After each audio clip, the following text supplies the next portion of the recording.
الحمدللہ رب العالمین والصلاة والسلام علی سید الانبیاء والمرسلین اما بعد فاعوذ باللہ من الشیطان الرجیم بسم اللہ الرحمن الرحیم واسجد واقترب صدق اللہ مولانا العظیم وصدق رسولہ النبی الکریم الامین۔ معزز ناظرین، ہر انسان یہ چاہتا ہے کہ وہ اللہ کے قریب ہو جائے۔ ہر ایک کی یہ خواہش ہے کہ وہ اللہ کے قریب ہو۔ ہر مرزوق یہ چاہتا ہے کہ وہ اپنے رازق کے قریب جائے۔ ہر مخلوق چاہتی ہے کہ وہ اپنے خالق کے قریب جائے۔ ہر مملوک چاہتا ہے کہ وہ اپنے مالک کے قریب جائے، اور ہر بندہ چاہتا ہے کہ وہ اپنے اللہ کے قریب جائے۔ تو آئیے، جب ہر کوئی چاہتا ہے کہ وہ اللہ کے قریب ہو جائے، تو آج اللہ رب العزت سے پوچھتے ہیں، مولا جب ہر کوئی تیرے قریب ہونا چاہتا ہے، تیری قربت کا فیض پانا چاہتا ہے، تیری قربت کے نظارے دیکھنا چاہتا ہے، تو تیری قربت نصیب کیسے ہوتی ہے؟ تو خالق کائنات نے قرآن حکیم کے اندر سورہ علق آیت نمبر 19 میں فرمایا، واسجد واقترب، اے میرے بندے میرے قریب ہونا ہے تو ایک طریقہ ہے، واسجد، تو سجدے میں آ، اپنے رب کے قریب ہو جائے گا۔ یعنی اللہ کے قریب ہونے کا بہترین جو طریقہ ہے، جو خود رب کائنات نے ارشاد فرمایا، وہ ہے سجدہ۔ ناظرین، کبھی آپ نے غور کیا یہ سجدہ ہے کیا؟ آپ اگر انسانی جسم کو دیکھیں نا، تو انسان کے اشرف اعضاء سر میں ہے۔ دماغ سر میں، زبان سر میں، آنکھیں سر میں، کان سر میں، یعنی اشرف ترین اعضاء اللہ رب العزت نے انسان کے سر میں رکھے ہیں، اور انسان اپنا سر مالک کے در پہ رکھتا ہے۔ سجدہ ہے کیا؟ امام قرطبی رحمت اللہ علیہ تفسیر قرطبی میں لکھتی ہے کہ سجدہ ذلت کی انتہا کا نام ہے، عاجزی کی انتہا کا نام ہے۔ آپ تصور کریں نا کہ کس قدر انکساری ہے، کس قدر عاجزی ہے کہ انسان اپنا سر زمین پہ رکھ دیتا ہے۔ یہ جو پیشانی ہے نا ناظرین، یہ عزت کی علامت ہے، وقار کی علامت ہے، اور یہ پیشانی جب انسان خاک پہ رکھتا ہے، ناک خاک پہ رگڑتا ہے، تو اس سے زیادہ تذلل کوئی نہیں ہے انسان کے لیے۔ مگر امام قرطبی رحمت اللہ علیہ فرماتی ہے، انسان عاجزی میں جتنا آگے جاتا ہے، جتنا تزلزل، جتنا انسان اپنے آپ کو نیچے لے جاتا ہے، اللہ اس پر عزتوں کے دروازے اتنے ہی کھول دیتا ہے، عظمتوں کے دروازے کھول دیتا ہے۔ اور جب بندہ سجدے میں جا کر نغمہ الاپتا ہے نا، سبحان ربی الاعلی، جب یہ نغمہ الاپتا ہے، تو اس کا اگر میں سادہ سا ترجمہ کروں ناظرین، تو ترجمہ یہ بنتا ہے، مولا میں تو کچھ بھی نہیں، جو ہے تو ہے، نہ میری حیثیت، نہ میرا عہدہ، نہ میرا وقار، نہ میرا دبدبہ، نہ میرا رو، میں کچھ نہیں، یہ خاک ہے اور میں خاک کے ساتھ خاک ہو گیا۔ سبحان ربی الاعلی، جب التہائی سجدے میں جا کر انسان زمین کو چھو کے کہتا ہے، مولا میں تو کچھ نہیں، جو ہے صرف تو ہے۔ بزرگ فرماتے ہیں، جب انسان اپنی ذات کی نفی کر لیتا ہے، پھر اللہ اپنی معراج کے دروازے کھول دیتا ہے، اللہ عظمتوں کے دروازے کھول دیتا ہے، رفعتوں کے دروازے کھول دیتا ہے، اور جو جس عاجزی کے ساتھ سجدہ کرتا ہے، اللہ رب العزت اسے اتنا ہی بلند مقام عطا فرماتا ہے۔ اور جب آپ سجدے میں جاتے ہیں نا ناظرین، مومن کے معراج نماز ہے اور نماز کی معراج سجدہ ہے۔ اور جب بندہ سجدے میں جا کے سرگوشی کرتا ہے نا ناظرین، یقین رکھیے سجدے میں کی گئی سرگوشی سیدھی عرش معلیٰ تک پہنچتی ہے۔ براہ راست اس سرگوشی کا تعلق عرش معلیٰ سے ہوتا ہے۔ آج ہر انسان، آج کے اس دور میں اگر ہم اپنے ارد گرد دیکھیں تو ہر انسان کامیابی کی طرف دوڑ رہا ہے۔ کامیابی بندہ پیچھے پیچھے، کامیابی آگے آگے، ہر انسان دوڑ رہا ہے کہ میں کامیاب ہو جاؤں، میں کامیاب ہو جاؤں۔ مگر یاد رکھے کامیابی بندے سے اتنی دور ہے جتنی زمین بندے کی پیشانی سے دور ہے۔ اگر بندہ سجدے میں جا کر اپنے اللہ سے کامیابی مانگے تو جو پاؤں پیچھے کھڑے ہوتے ہیں نا، کامیابی دوڑ کے ان قدموں کو بوسہ دیتی ہے۔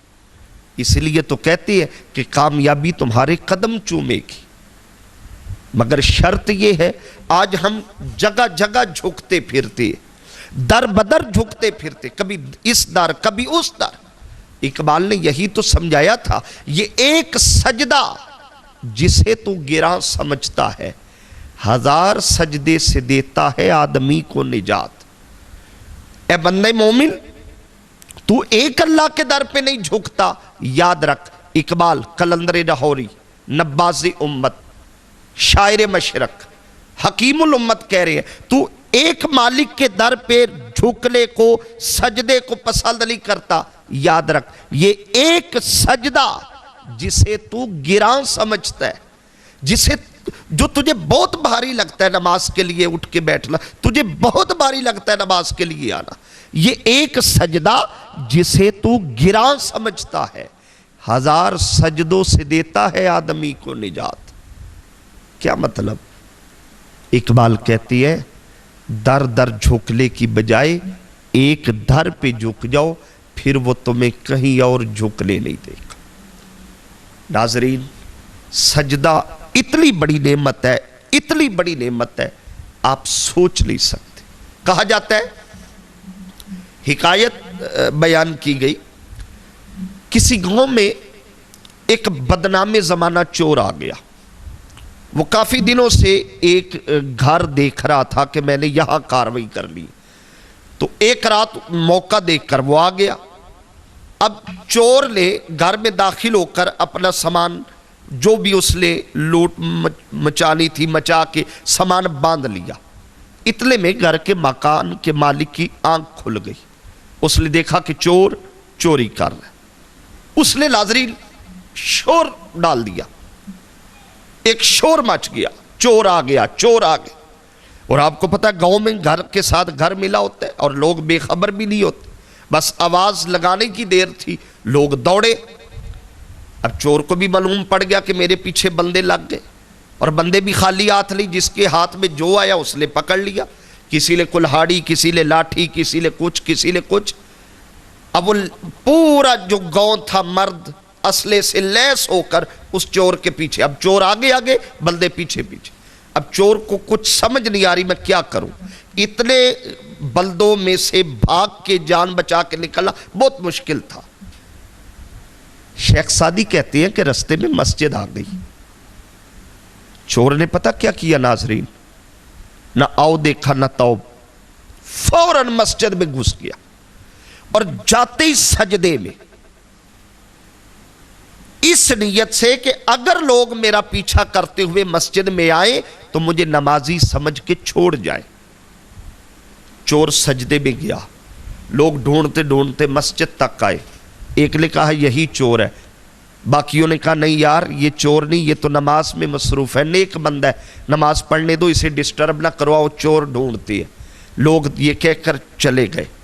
اب چور جو لوگوں سے بچنے کے لیے سجدے میں تھا، اچانک اس کے ضمیر نے دستک دی، دریچہ دل پہ جب دستک ہوئی، آواز آئی، نادان تو نے لوگوں کی مار سے بچنے کے لیے جھوٹ موٹ کا سجدہ کیا، ذرا غور کر، تو نے جھوٹ موٹ کا سجدہ کیا، اللہ نے تجھے مار سے بچا لیا، اگر تو سچ مچ سجدہ کرے گا اللہ جہنم کی آگ سے بھی بچا لے گا۔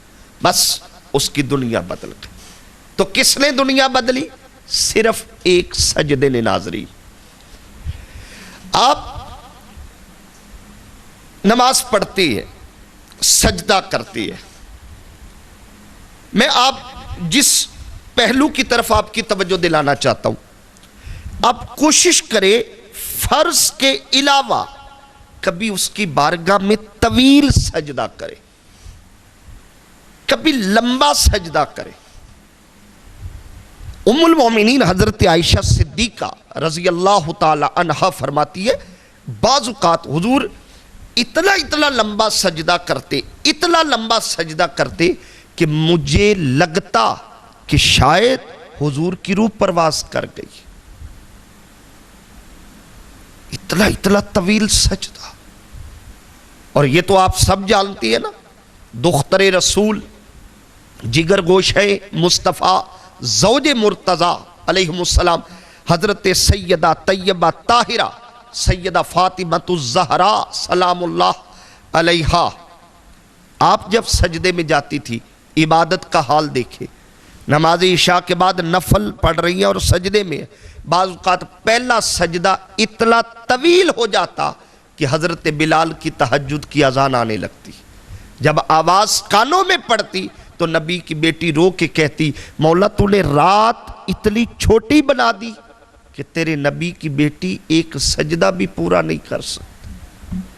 یہ وہ لوگ تھے جن کی ساری لذتیں سجدوں میں تھی، اور جن کی لذتیں سجدے کے ساتھ وابستہ ہو جائے وہ سجدے کے مقابلے میں کسی اور چیز کو پسند نہیں کرتے۔ آج میڈیکل سائنس کہتی ہے، آسٹریلیا کی ایک یونیورسٹی ہے، ان کی پچھلے دنوں ایک تحقیق آئی، آپ انٹرنیٹ سے بھی وہ سرچ کر سکتے، تو اس نے کہا، وہ جو محققین کی جماعت تھی، انہوں نے کہا یہ جو سجدہ ہوتا ہے نا، بندہ جب سجدے میں جاتا ہے اور اس کا بلڈ جب گردش کرتے ہوئے اس کے دماغ تک آتا ہے تو انسان کی ذہنی صلاحیتوں میں بے پناہ اضافہ ہوتا ہے۔ بعض نے کہا کہ 40 سے زائد امراض ہیں جو صرف سجدہ لمبا کرنے سے ختم ہو جاتی ہے۔ اللہ شفا عطا فرما دے۔ آپ سجدہ طویل کریں، ایک نماز کے مطابق سجدہ کرنا، آپ ایک سجدہ کریں اور اتنا طویل کریں کہ یہ جو چہرے کی باریک رگیں ہیں یہاں تک آپ کا خون پہنچ جائے۔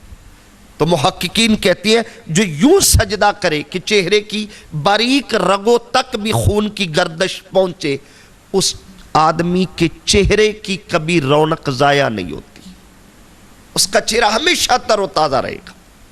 اور اس کے مقابلے میں جو لوگ سجدہ نہیں کرتے، عادتاً اتفاقاً وہ نماز کی طرف بہت کم آتے، وہ کہتے ہیں ان کے چہروں پر افسردگی زیادہ ہوگی، اور جو باقاعدہ نمازی ہوں گے اور سجدہ طویل کرنے والے ہوں گے ان کے چہروں پر تازگی زیادہ ہوگی، شگفتگی زیادہ ہوگی۔ تو ناظرین محترم، امام حسن بصری رضی اللہ تعالیٰ عنہ ایک جنازے میں شریک تھے، تو آپ تدفین تک رکے رہے۔ جب میت کو دفن کر لیا، لوگ دعا کر کے نکلنے لگے، آپ نے فرمایا روکو، لوگ رک گئے، وقت کے بہت بڑے ولی نے روکا تھا، جی حضرت فرمائیے۔ آپ نے فرمایا ذرا مجھے سوچ کے بتاؤ، اگر جس مردے کو ہم نے ابھی دفنایا ہے اگر اللہ اسے زندگی دے دے تو یہ اٹھ کے کیا کرے گا؟ تو لوگوں نے کہا حضرت اگر اللہ اسے زندگی دے دے یہ تو دوبارہ جی کے اٹھے گا اور کبھی سجدے سے سر اٹھائے گا ہی نہیں۔ تو آپ نے فرمایا لوگوں یہ تو نہیں اٹھنے والا، مگر تم تو ابھی زندہ ہو، اسے تو مہلت نہیں ملے گی، کیونکہ کل نفس ذائقۃ الموت، یہ اس دروازے سے گزر گیا، یہ تو پلٹ کے نہیں آئے گا، مگر تمہارے پاس ابھی وقت ہے، سجدہ کر لو۔ آپ یقین کریں وہ سجدے میں اتنی جلدی مان لیتا ہے، احادیث بھری پڑی ہے، دعا کی قبولیت کے بہترین اوقات اور مقامات میں سے ایک سجدہ ہے۔ اور میرا آپ کو ایک مشورہ ہے، اب جب نماز کے بعد دعا کے لیے ہاتھ اٹھائے، کوشش کرے دعا بھی سجدے میں جا کے مانگے، کیونکہ واسجد واقترب، جب ہم سجدے میں ہوتے ہیں اس کے قریب ہوتے ہیں، اور جب قربت میں ہم مانگیں گے، امید ہے اس کی رحمت ہمیں کبھی مایوس نہیں کرے گی۔ اللہ رب العزت ہمیں عمل کی توفیق عطا فرمائے۔